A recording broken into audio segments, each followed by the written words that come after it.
right, there you go, all you autistics, no CDs out there. I got a hold of the original title card. You happy? You're probably not happy, but I don't care. Good Saturday morning, everybody. It's Trevor Thompson, the self-appointed Looney Tunes Critic in here, and we're watching a cartoon that, quite frankly, I could watch every day. And there was a time in my life when I did watch this cartoon every day. Would have been the late 80s, 88, 89. And that's when my sister and I would watch this. It was from Daffy Duck's Quackbusters. In fact, the entire story begins with this cartoon. The premise is obviously, or not obviously, but the premise is Daffy starts a ghost-busting business, and when he meets this guy, J.P. Cupish, the millionaire,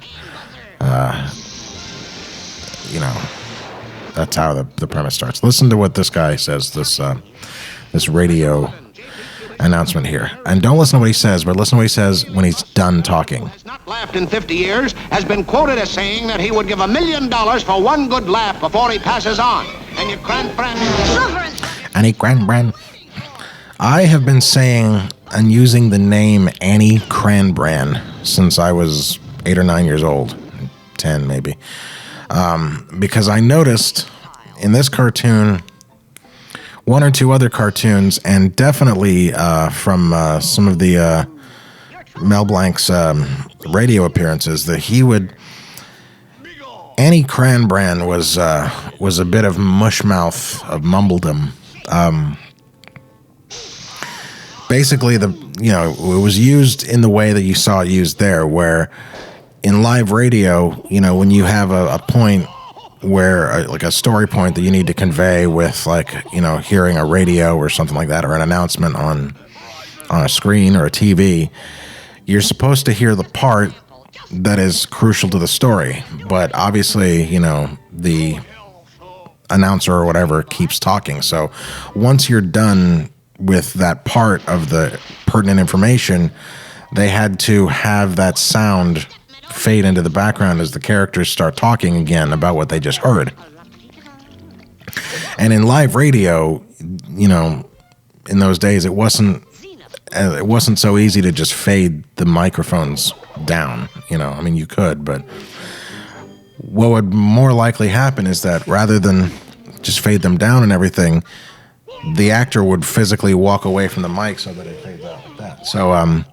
So what Mel would do is he would say whatever the thing is as the announcer, and then as, he walked away, he would say this mumble stuff, and the thing he would say over and over again, you'd always hear it, was Annie Cranbrand.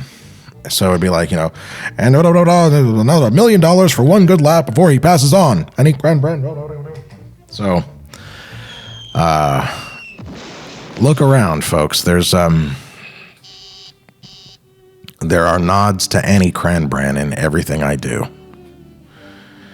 Because I always heard it as a name rather than a sound. Annie Cranbrand? No, Annie Cranbrand.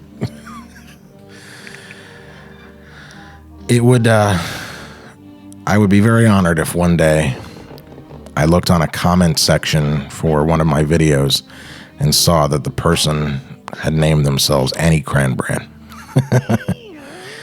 I love this shot. Something else I'm going to do for you now, I'm going to attempt to do.